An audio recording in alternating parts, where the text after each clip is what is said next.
Stand up for yourself. This is how you protect yourself. These are the avenues available to you to fight back. But unfortunately, nurses are just often completely ignorant to all of that until they're just, hit with it, right? And then it's like a PTSD thing, trying to navigate that.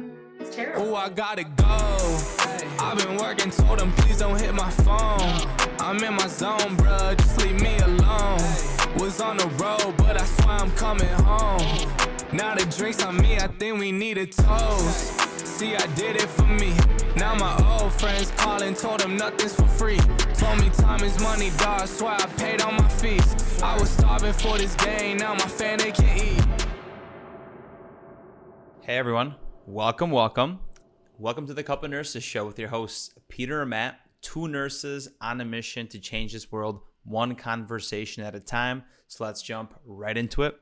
If you find value in this show and want to join us on this mission, please share and review the show. It would mean absolutely everything to us. cupofnurses.com for your latest updates, merch releases, and all the info to all of our show notes. For a lifestyle podcast, you can check out wearefrontlinewarriors.com. In this episode, we would like to introduce you to the nurse Erica, as she is known on social media, is a prolific nursing advocate. She says the things we all want to say, but are too afraid of retaliation. We talk about her journey from becoming a nurse to a nurse manager, the fake nursing shortage, and a lack of nursing unions. Hey, Nurse Erica. Thank you so much for being here. Thank you for your time. Can you give us a little bit of background about yourself and how you got started in nursing and everything that you're doing right now? Yeah, absolutely. Thank you guys for having me on. I've been excited about this since last week. A little bit about me. I've been in nursing for over 20 years, first as a CNA and then eventually as an RN. I started in pediatrics, PICU, everything kind of maternal child related, went and did adult nursing for a couple of years, didn't love that. Went back to pediatrics where I've spent the bulk of my career and eventually transitioned into nursing leadership where I've been the last several years. And the last few years, I've been primarily in hospice and palliative care, including pediatric hospice. That's really my passion. Going through all those different fields and specialties, is there anything that stood out to you, or even transitioning from nursing school to from CNA to nursing school to being a nurse, anything that really stuck out to you in the nursing field? For example, for me, what really stuck out in my first year of nursing is how different nursing school was compared to how nursing actually is. So is there anything that really stuck out to you? Well, you're absolutely right. It's completely different, right? We're taught perfect world nursing where we have all the resources and the supplies and people that will back us up when we are advocating for patients. And that is unfortunately just not the reality. I wish that nursing schools had some kind of a course, like a real world. This is what you may run into.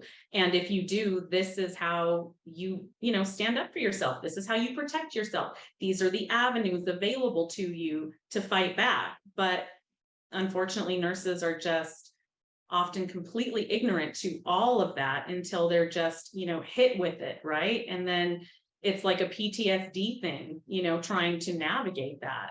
It's terrible. Yeah, nursing school was always like the perfect picture scenario for nurses. Hey, if this happens, how would you do this? Never really talks to you about being short-staffed, never talks to you about being overworked. It never gave you a really realistic perspective on the whole nursing career. And it's almost like I feel like they do that on purpose, because if they show you the real things of nursing, it'll probably dishearten a lot of nursing students, and they probably wouldn't want to do it, which I don't know if it's a good thing or a bad thing, but they need to do a little bit of a reality check in nursing school and actually bring some more of this real world perspective. Maybe they need some more nurse speakers that might prepare them for the actual demands of the job, because the demands that you think of outside nursing school or when you're in nursing school that you expect are going to be the demands, it's not really true. It's like 10x of what you think you're gonna be going into. It's a lot harder. Yeah, I couldn't agree more. And that's kind of one of my dreams. I would love to one day be that guest speaker. I've done it a few times at a few different nursing programs, but I would love to somehow parlay this into a regular thing where I could go and do just like a day long seminar of sorts with, fourth semester nursing students and say, look, here's the reality. And if and when this happens, this is what you can do to protect yourself. This is what you should do to report things, Or you know. or do you think there has to be a greater focus on the actual clinical side of nursing school? Because a lot of nursing schools only have you do clinicals maybe once a week, and then at the last semester they make you do like twice a week, and plus you're still working on care plans, so that kind of offsets the time of patient-centered care, you could say, and you're focused more on your care plans. Your, hey, I have to do this, this, and this because that's what's required of me, and you're not as focused on the actual nursing job. So do you think maybe expanding to more clinical hours might be a better solution? Yeah, it absolutely would. I was pretty fortunate. I initially did an ADN program before I went back to school, and there was a huge emphasis on clinical hours. We had exponentially more than the BSN programs in the area. So I really came out prepared as far as clinical skills as much as you can be as a new grad, I felt like. But yes, especially recently, with COVID and all the limitations, nurses are just coming out with no firsthand experience, and it's unfortunately dangerous sometimes. Being a nurse leader, as you mentioned, have you noticed any shifts in the nursing community pre and post pandemic? Oh, definitely. Pre-pandemic, we as a profession, we're still very much drinking the Kool-Aid, so to speak. Not always. We knew that management didn't always have maybe our best interest at heart, but I really think that a lot of nurses wanted to believe the best in hospitals and administrations, and we definitely gave them the benefit of the doubt more often than they earned, right? And in my opinion, it took something this big, like the pandemic, and seeing all the atrocities, and not just like what the pandemic did to patients, but what healthcare administrators did to nurses. It took seeing all of those atrocities for nurses collectively to kind of go, wait a minute, this is so messed up.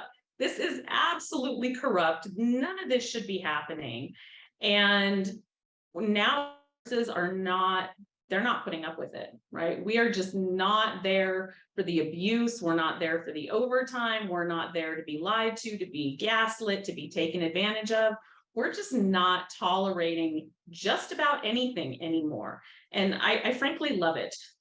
I love to see it. It's so empowering. It's really something to witness the last couple of years. It's also great that the outside community of nurses and the general public are aware of these issues too, because before it was very secretive, HIPAA, we can't talk about it. You're only talking about it with your coworkers that work in the field.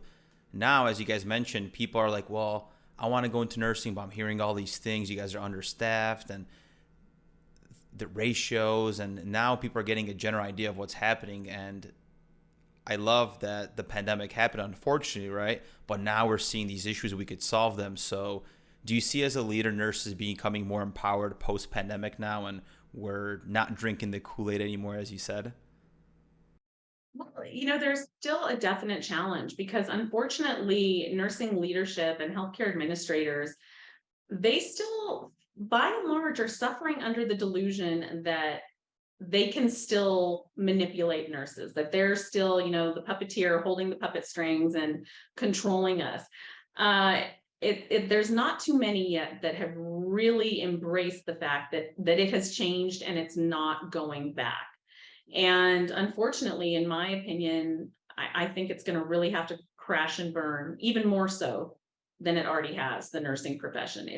It's going to take something really substantial before they finally go, okay, or someone forces them to say, okay, enough, you can't be doing this anymore, because they're still trying to get away with as much as they can at nurses' expense. So how do you think nurse managers or nurse leaders can kind of help out their staff nurses? What's like a solution that you think might work? Or do you think there's too much pressure from, let's just say nurse managers want to help out the nurses, but there's too much pressure in them hitting their numbers, hitting their metrics from their supervisors? How do you solve that dilemma? Well, first of all, the pressure on nurse managers is immense. You cannot even imagine. I don't like to talk about it a lot because I feel like, we need to really focus on frontline bedside staff, right? And no one wants to hear, oh, poor me from a nurse manager. But having been everything from frontline, bedside nurse, all the way up to a chief nursing officer, I can tell you there is no more stressful position in a hospital than that of a unit manager, a nurse manager. They are getting it in both directions 1,000% of the time. And they have not really enough power to affect any change, but they are blamed for everything. So it is a thankless position. But that being said, I really feel that nurse managers and nurse leaders would benefit from not looking at things from a patient-centric viewpoint, which they tend to do. They really need to look at things from a nurse-centric viewpoint and view their patient population, so to speak, as nurses. They need to take care of the nurses. And if the nurses are taken care of, they will in turn take care of the patients. It's a trickle-down effect. But stop with the, we have to do this for the patient and the customer this and the customer that. No, your customers are your nurses. Take care of your nurses. Yeah, I'm glad you said that because Matt and I have been traveling for years now, and we always see nurse managers saying, "Hey, how can we increase patient satisfaction scores? How can we do that? How can we do this?" And they do their quarterly numbers or whatever, and it turns out that patient satisfaction isn't the best. So what do? They add a protocol. And this protocol is like an 8-step thing that nurses now have to do to hopefully bump up these patient satisfaction scores. That doesn't really do anything because all you're doing is adding a higher workload for the nurse. Because what they used to do in 4 steps now has to be done in 8 steps and verified by somebody else. So now you're delaying patient care and you're just adding more work to the nurse, which that internally doesn't really do any kind of change to the patient satisfaction scores because you're just delaying everything. Instead of focusing on a problem, which is like, hey, how can we satisfy nurses more so they feel satisfied at work? And then when they feel satisfied at work, that's, like you said, it's going to trickle over to the patient care. Because if I have more time to spend with the patient, means I have less time being bombarded by work. And I could actually put more care and more of a heart into what I do instead of being worried, hey, I need to do this protocol because this is how it has to be done now, and I'm more worried about that than the actual patient. I'm more worried about getting my tasks done than is the patient satisfied. How can you improve patient satisfaction if the nurse is always worried about themselves and them having the ability to do the work and then putting the patient second? It's almost like you're doing the whole process as backwards, because for you to satisfy patients, you have to first satisfy nurses, and then it'll trickle down. It's like a crazy concept that is like so up in your face, but people are just so blind to it. You're absolutely right. And one thing that I'm known at my job to say frequently when we are in board meetings is, can we just stop putting the solution back on nurses? Every time there's a problem, everyone's solution is, let's have the nurses do this. One, just like you said, one more step, until we're doing everyone's job. That has got to stop being the solution, because the fact is nurses can do everyone's job, but no one else can do nurses' jobs, right? So we can do a lot of respiratory therapies job and labs job and physical therapies job, right? It's in our scope. We can do these things, but they can't all do what we do. And this is harmful to us, right? They take advantage of this. Because just because we can do things doesn't mean that we should. And if we're going to make nurses do these things, then we absolutely have to then adjust the amount of patients to make room and time for that. But this doesn't happen, and they don't want to hear that. That's the truth. Erica, do you have like a firsthand experience when you were maybe a new grad nurse, when you're like, wow, I am fed up with this, I need to advocate for nurses? Do you have a recollection of an event like that? There's probably 1,000 of them. I joke all the time and say I worked in the most corrupt hospital in this country, and I did for 9 years. You can't convince me I didn't. I have a million horror stories, and I've always advocated, but on a smaller scale, right? So it's always just been for my immediate unit, right? Or my hospital that I've advocated for, my group of nurses. Now I just kind of do it on a larger scale. But I remember, for example, early on, I was a new grad nurse, and it was pediatrics, and had gosh, it was like maybe a 5-year-old patient who I went in to assess. I was doing something and told me to F off. F off. 5 years old. I was a little stunned, and I said something like, "Oh, we don't say that here," And the mom was there, overheard this, was clearly, I'm sure, embarrassed because her 5-year-old just said something, right? That's, a reflection of parenting. Like, let's be real, right? And instead of taking ownership of that, she immediately went and complained and said that the nurse taught the 5-year-old how to curse, because there's no way that they ever could have heard that anywhere else. It's the first time anyone, blamed it on me. And of course, the nurse manager pulls me in the office, and it was just so ridiculous. The fact that I even said to her, the fact that I'm having to come in here away from patient care to defend myself and try to convince you that I didn't tell a 5-year-old to F off. Absolutely insane. Why are you not having just the common sense to look at that objectively and go, "Yeah, that seems unlikely," instead of retaliating against me? And she actually wrote me up for it. It was awful, but this is the kind of thing that happens all the time in nursing, right? Whenever a patient or family member complains, the nurse is somehow punished. It's not okay. Yeah, it's not. It's like turning nursing into hospitality.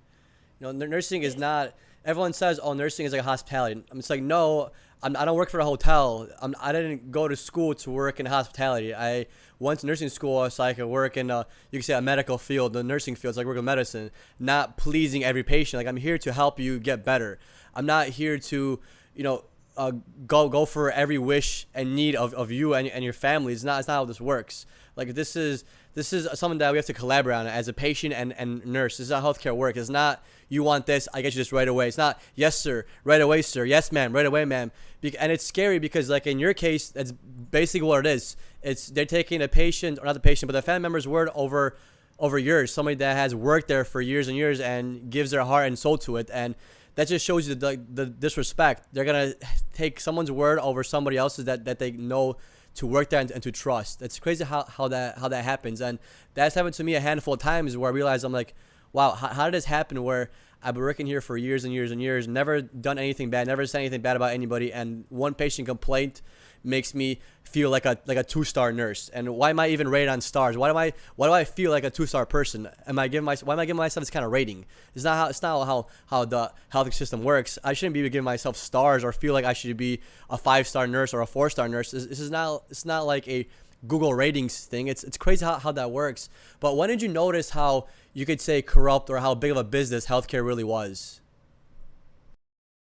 Oh, I think I've always realized that. But when I finally went into nursing management and, kind of started to see the things behind the curtain, right? That's when it became undeniable to me. When you see the corruption firsthand, right? And the nickel and diming nurses to death firsthand for long enough, it tends to take a toll on you, right? The things that I have witnessed, from them willing to spend millions of dollars to uh, open a new unit so that they can advertise it and, make another feather in their cap, something bright and shiny to show off, while simultaneously literally arguing about, can they afford to spend 17 cents? I'm not kidding, 17 cents, 17, per nurse for Nurses Week gifts. It's that kind of stuff. We are just so not valued to healthcare administrators at all. At all. Nurses are truly viewed as disposable, a dime a dozen. There is just no value put in us. There is no investment placed in us. We're just seen as replaceable, unfortunately. Especially if we know how critical our patients can be, the complexity of care. Just like you mentioned, we have multiple roles of doing housekeeping, sometimes being phlebotomy, being RTs, and we don't even have a safe working environment. So if we don't have a safe working environment, that already tells us everything that they don't care, right? So if a new nurse is starting off, what are some non-negotiables that every nurse should know as far as their rights when it comes to taking care of complexity patients and knowing their rights as far as where to set boundaries between you and upper management? Yeah, well, two of the things I think are most important are, violence against healthcare workers, right?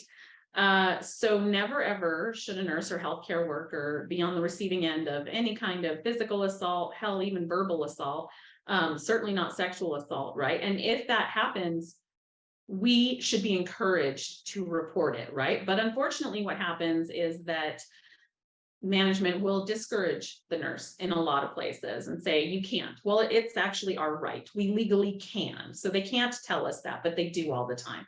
Or they threaten us with, being written up or some other type of retaliation if we report things. So nurses need to know that they can and should report any kind of violence, right? And it should not be tolerated. One of the most egregious things I think that managers do is a nurse will be physically assaulted, injured by a patient, and then an hour later, management is rounding, coming specifically to that patient's room to apologize for whatever thing that the nurse supposedly did to, prompt that, right? Because of course the patient is going to complain and say, well, the nurse did this, the nurse did that. But instead of them having a zero tolerance policy or, bringing security in or doing something, God forbid, proactive or defending the nurse, they will literally come and say, I am so sorry that nurse Jennifer did that to upset you. I'll have to talk to her about that. She shouldn't have insisted you take your medication. It's ridiculous, the things that they do.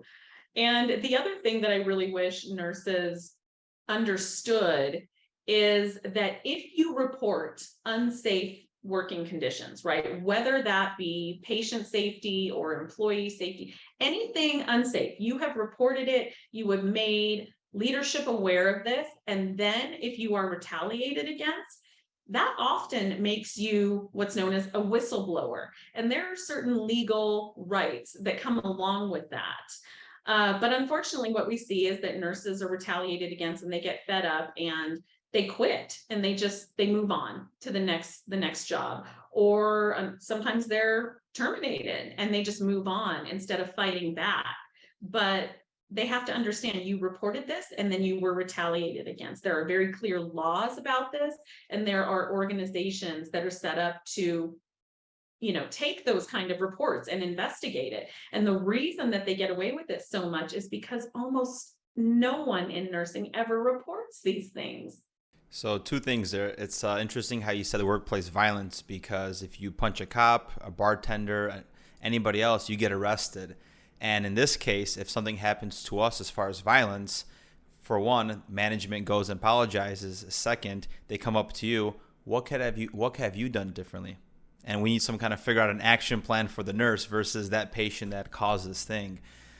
And let's just say you are a nurse that feels powerless in their unit because they went through the chain of command, things aren't changing, and there's still this toxic environment or something that is not safe for the nurse to do. What is the steps to take as far as reporting outside of the hospital this problem?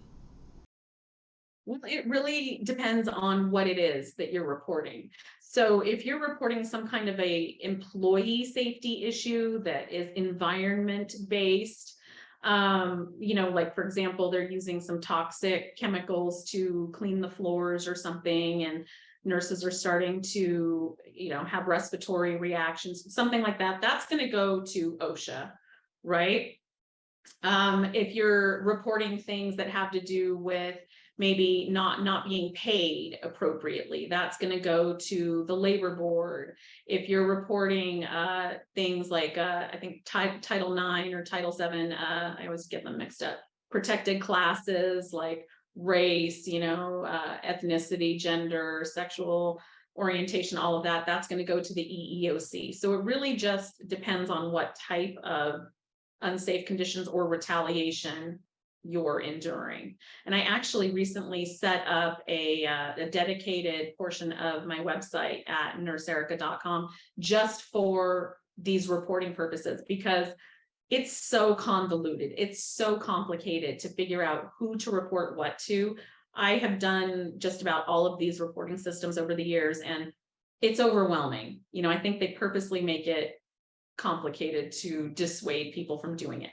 So what I did is I took all of them, the top 10 most common reporting agencies, put them all in one place together on my website with direct links to online reporting and just a very brief synopsis of what they cover at that agency. I took all the other hundreds of pages of reading and crap that has nothing to do with nursing out of it and made it very, short and concise to make it easier. Yeah, I'm glad I did that because I remember having to report some adverse things that happened at my prior job, and it is a process to do. You gotta click on so many things, then you have to hit so many drop down arrows and pick what section you want, and then then like the purpose of it, and another drop down menu, and you're just like, wow, it takes me like 10 minutes just to click through and scroll through all this stuff before I could even file the complaint, which is mind blowing. And can you talk a little bit about unions? A lot of times unions get bad reps, and a lot of people are against unions because they say that that you're not able to weed out the bad staff or it increases costs. But to be honest, the first time Matt and I traveled to California and we experienced our first union, it was the greatest thing in the world. Like, it maintained safe ratios, and even when we couldn't get the exact ratios, they were still able to maintain safety because they were able to bring on certain nurses to help us out from different floors, because we worked in the ICU, and even when we didn't have enough ICU staff, they would still help out with like a tele nurse and give them different kind of patients or tasks to do. So in my opinion, nurse unions are one of the greatest things that they could do, and I can't seem to understand why California is the only place that has statewide nursing unions. Yeah, I couldn't agree with you more. So I have been a nurse and a nurse manager in both union and non-union facilities.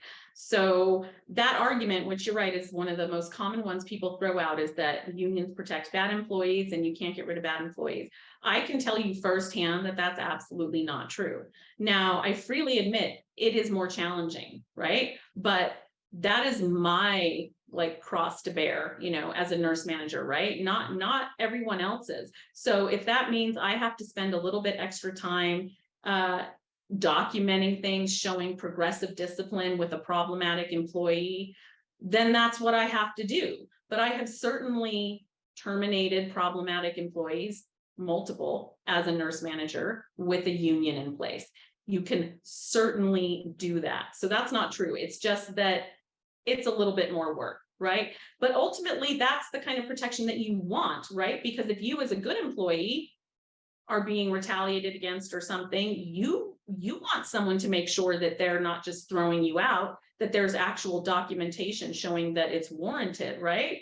So it's a good thing. But I think that a lot of people tend to forget, or they're young and they don't even know that we have unions to thank for things like weekends and not having child labor and 40-hour work weeks and not working in places that are going to give us lung cancer because we're breathing in these god awful things, and that's all because of labor unions, right?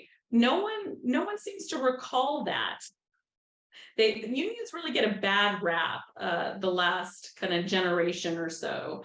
And I just think a lot of people that have not been exposed to it firsthand, they just don't have the knowledge and they're going off secondhand information. But like you said, as soon as you experienced it, it was an eye-opener. It was a game changer, right? Mm-hmm.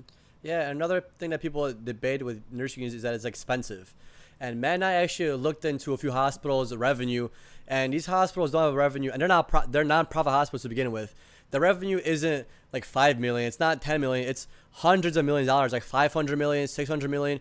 And you're telling me there's no room in the budget to start a union? There is definitely room. Like you mentioned, they have opportunities to open new units, which cost millions of dollars, and they're willing to do it. And so how can you tell me that there isn't enough money to start a nursing union or a CNA union or any kind of union, but yet you're telling me, hey, we're going to apply for magnet status and we're going to have to hit these numbers, so we're going to have to increase costs in this section, but then you're telling us that you can't do this thing for nurses. It's almost mind-blowing. Another that you said that they mentioned is losing your job. It shouldn't be easy for you to lose your job. You went to school for 4+ years, and getting fired very easily is not something that you should look forward to, right? It shouldn't be something that you have to think about. And I feel like you mentioned, that's a good thing. It should take a lot of effort to fire somebody because they're doing a job that keeps them alive, that pays their mortgage, pays their bills. And it shouldn't be something that you could just get fired over one thing. So that is completely false. The whole, it's hard to weed out bad employers. You can completely weed out bad employees. Like I said, you just have to work a little bit hard to do it, but it's doable. And the whole cost debate, hospitals have so much money, it's ridiculous. Like we've heard so many times about CEOs getting all these bonuses because they're hitting these metrics, these scores. Hospitals getting all these rewards that increase their budget because if they get a reward for something, they usually is a monetary reward and they can expand their budget. But yet nothing ever trickles down to nurses. It's almost like, how can we expand to make more money and just keep the budget the same, but yet build up on top of it, and let's just keep the resources that we have the way they are. They don't want to change any of none of the fundamentals, just whatever makes more money, which is very sad. Right. Right. So unions are, kind of financially backed by the members, right? So as a member, you pay union dues, and that's one of the arguments you hear all the time is they just take your money. Well, it's not that much, The most I think I've heard of is maybe like $60 a pay period. And most of the time it's more like 20, 25 a pay period or a month. It's not a great deal of money, especially when you're considering the benefits and the protections that come with it. I have never even thought twice about that money being taken out of my paycheck. It was absolutely worth it, and I would have been willing to pay more, truth be told. So yeah, that's just not a viable excuse, or from my perception. Yeah, it's a small price to have, or it's a small price to pay to have a big voice in what actually goes down in your career in your hospital. Yeah. Yeah. When you need a union, you're grateful that you have one, right? So when we worked in Austin, Texas, this was an issue as well. It was non-unionized, and the nurses were aware of bad workplace environments. But you just can't go to a manager and say, I think we should do a union, because just like you said, they would want to remove you for standing up for something because it's more of a financial burden for a hospital. So how does a unit or nurses try to implement that as far as starting a union for their hospital? Yeah, you have to be really careful about the way you go about it. Because even though there are, we have the National Labor Relations Act that is supposed to protect us, it's just not as strong as it should be, right? Which, side note, that's why we need to pass the PRO Act. But so you need to be strategic in the way you go about it, because as soon as management learns about it, you are at risk for retaliation. You are at risk for just the most hardcore union busting campaigns that you can't even quite imagine. Now, they will find out about it eventually. That's inevitable, no matter how careful you are. But you want to try to put it off as long as you can. So I actually do like one-on-one Zooms with people to kind of walk them through this process and get them started. But essentially, it starts with a conversation between you and a couple trusted coworkers, right? You don't want to run to like the unit snitch, right? We all know every unit has one. You want to go to the ones that you trust, that you know well, and you want to try to do it outside of work, because there's a lot of like rules about what you can talk about as far as union organizing at work and where and at what time. And so while you can do it at work, it's just kind of easier. You don't put yourself in that liable position. So just do it outside of work and just start talking about working conditions. And eventually that leads to, well, don't you think a union would potentially help us with some of this? And then you start garnering support, and that person talks to someone else, and that person talks to someone else, and you try to get it around the hospital, and you try to get 1 or 2 people from each unit, preferably if you can, just to garner and gauge how much support you have hospital wide. And you reach out to a union. It can really be any union of your choice. There's National Nurses United. That's kind of the obvious choice, right? And they're really easy to work with. You literally just go on the website, nationalnursesunited.org. You fill out like a 6-question questionnaire, super simple, and an organizer calls you and they walk you through it. But you can reach out to any union that you want. It doesn't even have to be a nurse union. There are unions that are like for aeronautics engineers that represent unions, so you can interview different unions, whichever one that you feel is the best fit for you, and then they will kind of guide you through it, and eventually they'll have you have other nurses sign cards, right? You always hear about me talk about little cards. It's just gonna be like a little 2x3 card typically, that's just asking for your name and date, and it says, would you be interested in holding a union election? Basically, yes or no. That's it. There's nothing legally binding. This is one of the things you hear about all the time from management is you're signing your life away. No, you're not. You can pick up the phone and call them and say, tear up my card tomorrow. There's nothing legally. It's just saying you would want to hold an election to give you the choice to vote for an election. That's it. And depending on the union, they're going to tell you need like a minimum of 60% of nurses signing cards. Some will say 70-80%. It just kind of depends on the union. And then once they get to that point, they submit the cards to the National Labor Relations Board and they hold an election. And the elections are private, so management cannot know how you voted. And if they are questioning you about that, they're not supposed to, and it should be reported. And you hold an election, and that's it. Now, this is kind of like the simplified, quickie version of it. It's more nuanced than that, and it takes some time. And they will absolutely start with a huge, spare no expense union busting campaign, and they're going to subject you to all kinds of mandatory meetings about how terrible unions are and all this crap. They don't play fair at all. But that's kind of how you get started. Mm-hmm. Why is there such a giant push for these anti-unions by employers? Is it because it costs them time? Like, why are they so anti-union? There's multiple reasons. The first one is financial, because unions fight for higher wages and better benefits, more affordable benefits. So it does translate to increased labor costs for management. So financial, but the other overarching reason that I think not a lot of people pay attention to is the control aspect, right? Like, nurses are the largest workforce in any given healthcare organization. Nursing homes, hospitals, home health, doesn't matter. Nursing is always the largest workforce for every healthcare organization. And God forbid we are empowered. God forbid we use our power in numbers to affect some change, right? They know that we outnumber them, that we could do this. So they want to hold on till, their last dying breath to have all control over nurses, right? But you bring in a union, and a union empowers nurses, and a union fights for nurses, and suddenly nurses begin to realize that they actually have some control and they can actually make some decisions in this, right? Well, that's terrifying to management.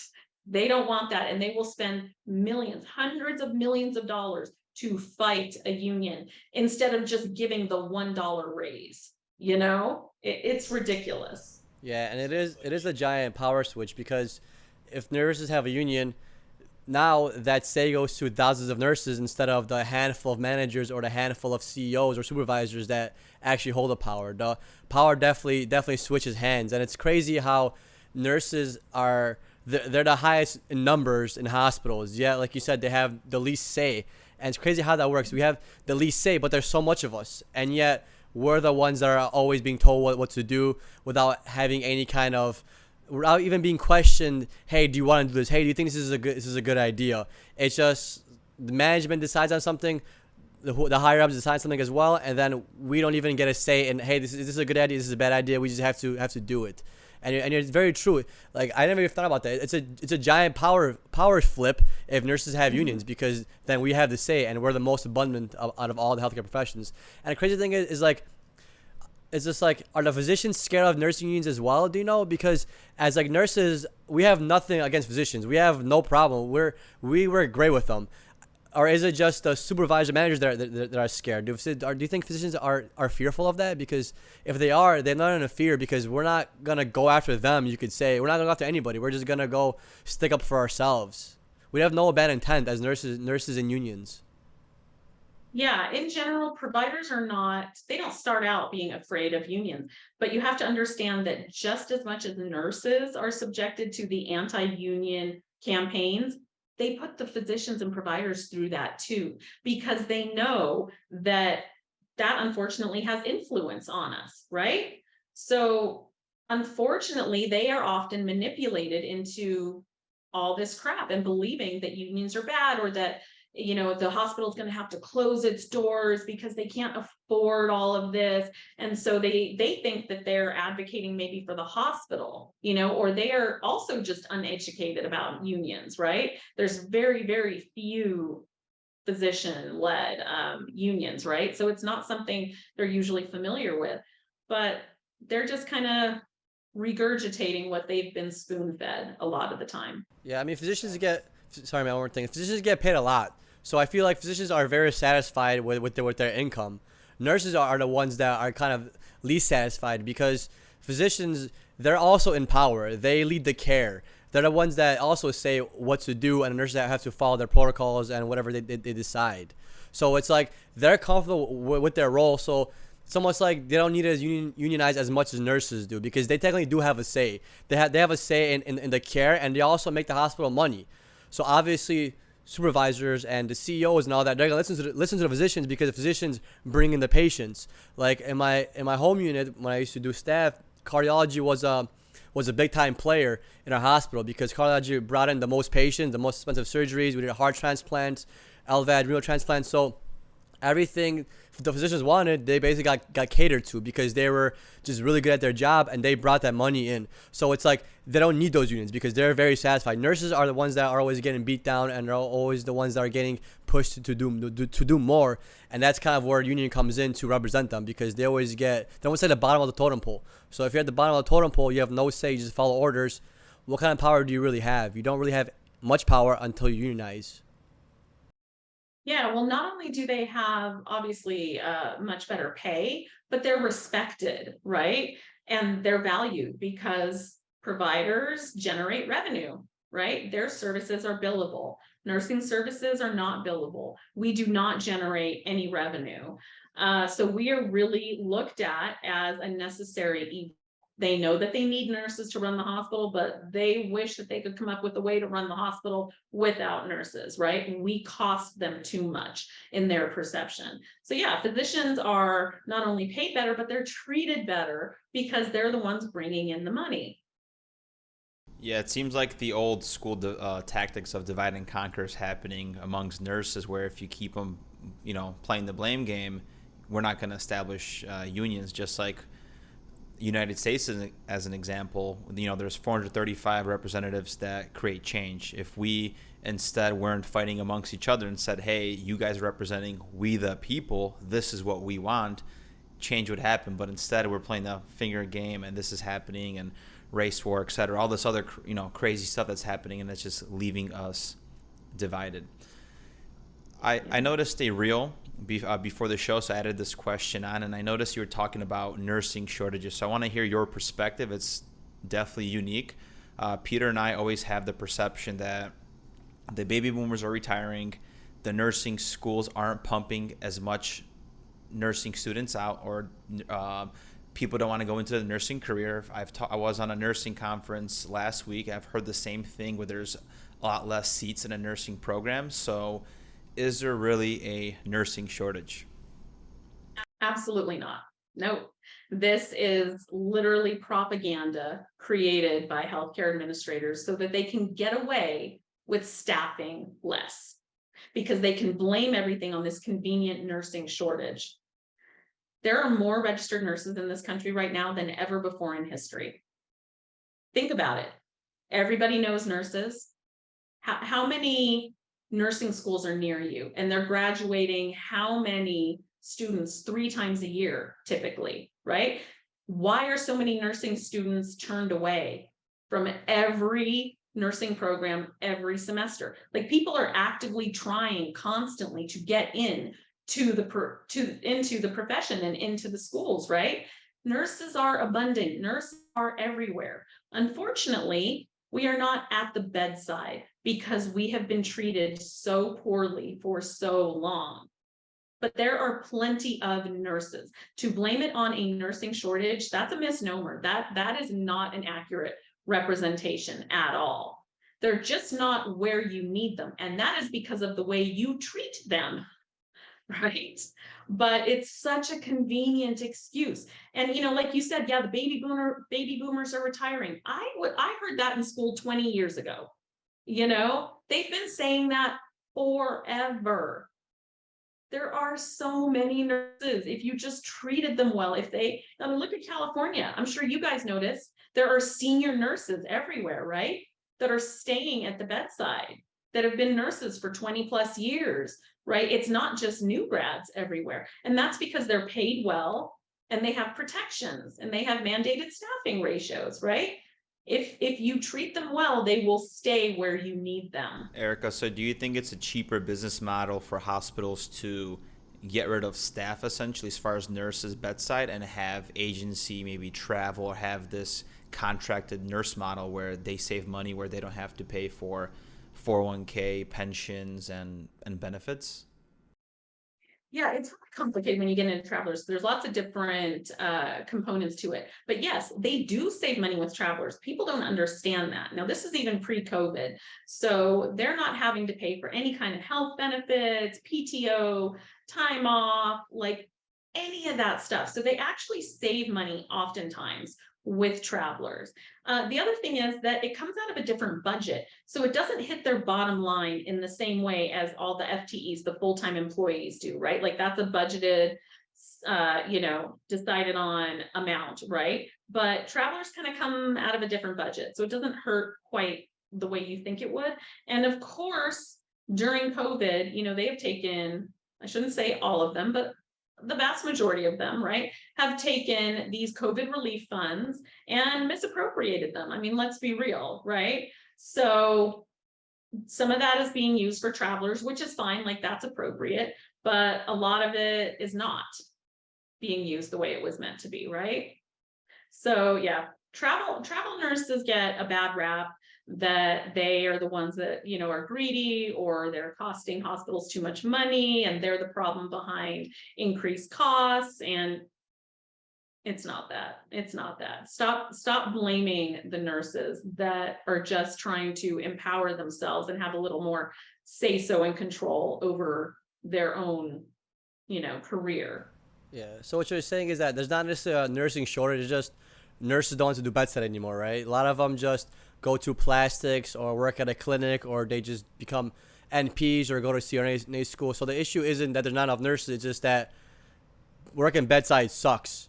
And people only tolerate working bedside for a certain amount of years before they say, hey, screw this. I'm going to work somewhere with better hours, not having to do nights, not having to do weekends, get holidays off, instead of dealing with this stuff. Because working at bedside, you're not only dealing with management, you're also dealing with uncompliant patients. So you get both ends of the stick. And working at a clinic, you could say a little bit healthier patients and more cooperative patients that aren't as stressful, right?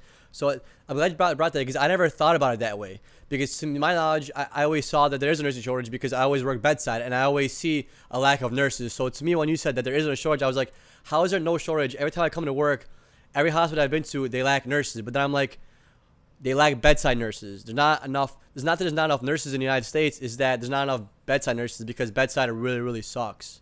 So that's a good concept to bring up, because that's like where majority of nurses work, is bedside, and yet that's where they get the worst treatment. And it's mind blowing that you brought that up to my attention. I just had that realization. Yeah, and it is kind of mind blowing once you realize that. And there was a time before I really kind of put all the pieces together where I would say that too, and I'm embarrassed to even say it now, but there was a time as a manager where I said, well, what do you expect? There's a nursing shortage. And I cringe now when I think back on it. But I mean, that's what we're told. That's what we're taught from nursing school, right?